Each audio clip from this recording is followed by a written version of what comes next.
Hello, everyone, and welcome to our marketing presentation for Beyond Meat and the Taste of the Earth campaign. My name is Josh Turton, and this overall campaign was designed in part by Samantha Wilson, Isaiah Warfield, and myself. So, getting right into this, let's look at a little bit of what Beyond Meat is for those who don't know. So, just a little bit of company overview. Um, Beyond Meat is a plant-based meat company that is looking to redefine the plant-based meat industry. Their vision is to be primarily environmentally friendly and offer a healthy alternative with some of their plant-based meats using simple non-GMO ingredients. Some of their key products are Beyond Burger as well as Beyond Sausage that have brought them some success in the past.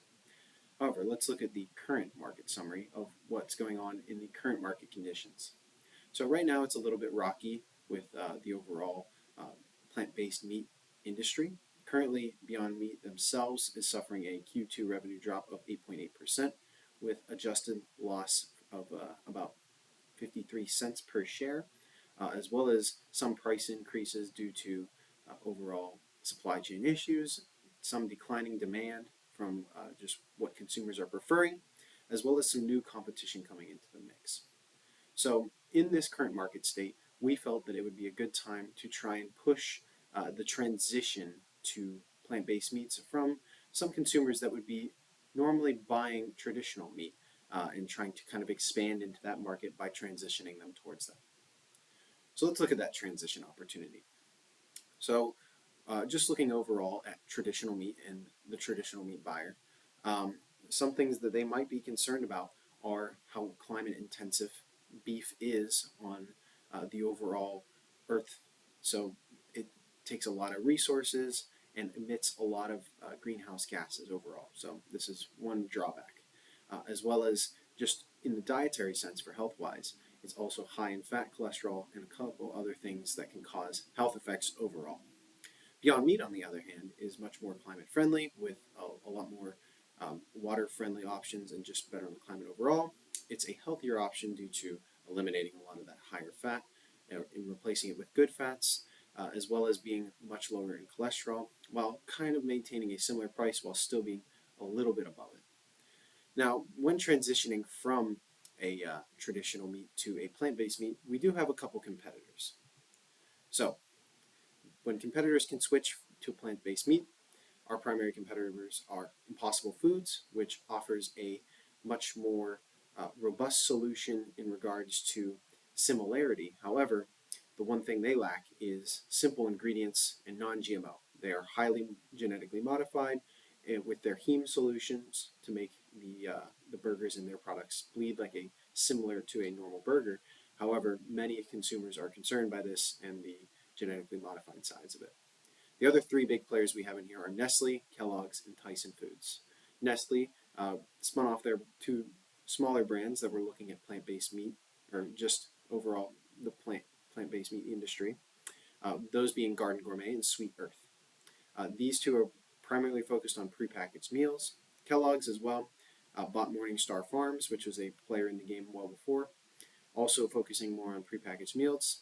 And Tyson Foods, which launched their Raised and Rooted brand in 2019, primarily focusing on some of the plant-based meat ground meat solutions as well as overall frozen meals as well. So how can we differentiate ourselves so that way whenever consumers switch, we are the only option for consumers to switch to. So with our competitors like Impossible, they have a near identical meat analog. Sometimes they'll offer pre-made meals, and sometimes they'll even undercut our prices a little bit. But what makes us very special and differentiates us from our competition is that we use only real ingredients that are easily found in the supply chain. We only use non-GMO ingredients, unlike Impossible, and we are primarily environmental focused. Some of the companies have an environmental spin on them. However, they're not always primarily on that environmental focus. So with this transition in mind and the overall differentiation that we plan to go towards, we want to look at what markets do we think we can transition over in the current state of the market.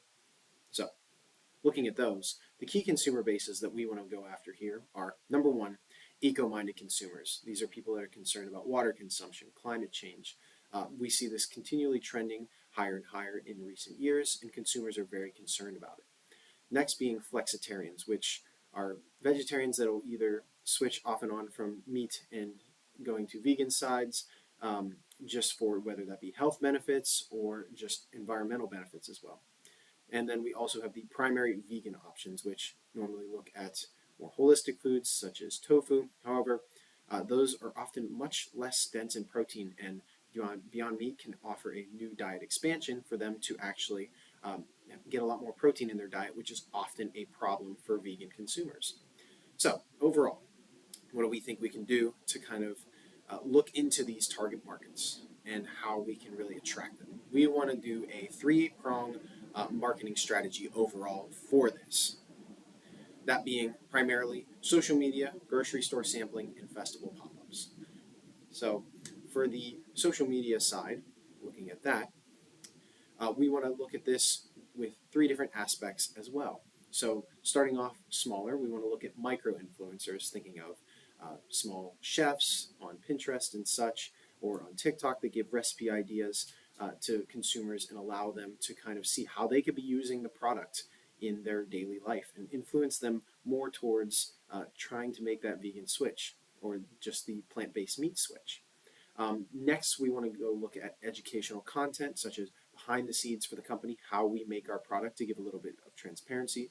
This often kind of boosts our image in the overall space as well as also using informative advertisements. So this can kind of play into more of the eco sides and giving them how much 1 pound of beef emits in carbon versus our plant-based meats and just showing the stark contrast there.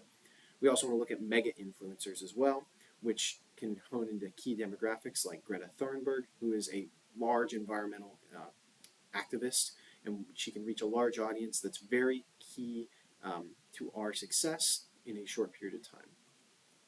Now, the second part of this would be grocery store samples. This gives consumers the opportunity to try before they buy, which is often a big help in many scenarios such as this, where consumers won't want to just shell out the entire opportunity to try it by themselves. So consumers have much better option to kind of see this major exposure, as well as if we were to position ourselves in the traditional meat section of a grocery store, we often could kind of try and allude to this transition and see those who are looking for traditional meat and offer them that new option.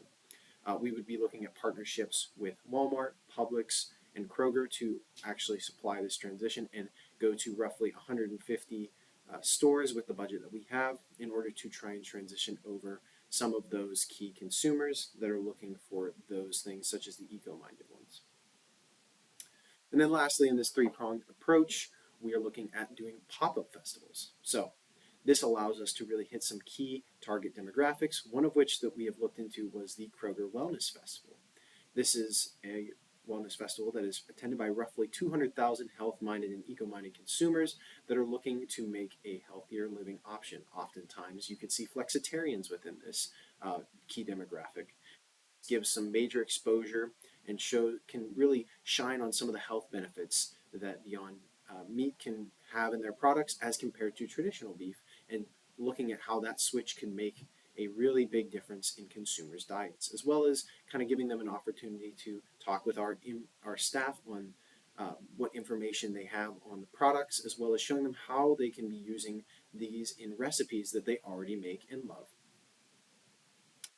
So, with all of this in mind, looking at some of the numbers that we're guesstimating based on how far we think this will reach based on the budget that we have, we would be looking at roughly 3.6 million engagements across the board for every part of the project that we are putting up. So for recipe ideas and for what we have further on in the report that y'all have already read, we're looking at roughly 3 million overall from that. And then the grocery store samples and festival pop-ups are looking at another 250,000 in-person marketing engagement as well, just to give us a round number there.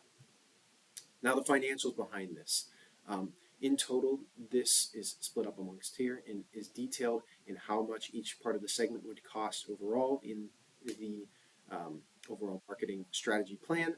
But overall, this will cost around $127,000 to implement, but is well worth the cost based on what we are estimating in the market.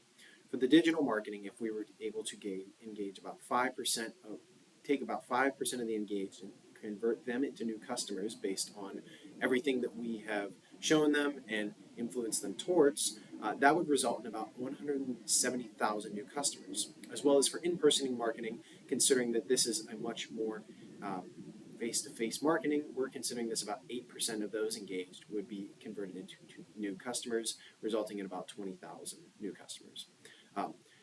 On average, Beyond Meat makes about $2.50 from each one of their pounds per product sold, and assuming that each customer on average buys around 1 pound of product, this would result in an estimated sales of $475,000, and given our $127,000 deficit from the overall plan, that would result in an ROI of around 347 or 374%. So, given all of that information, we just wanted to give a quick summary to show you what we think can really help us. This can really help Beyond Meat in a time that we're struggling in. If we focus on our climate conscientious consumers, flexitarians and vegans, by really hammering home on the digital media strategies, as well as giving some in-person strategies to really help with this as well, we think that we can really influence a new movement in order to transition over from traditional meat to plant-based meat and really create a big movement for the market, and overall looking at a high return on investment based on the numbers that we are currently given from the market. So thank you for your time, and I really appreciate it. If you have any questions, please follow up with us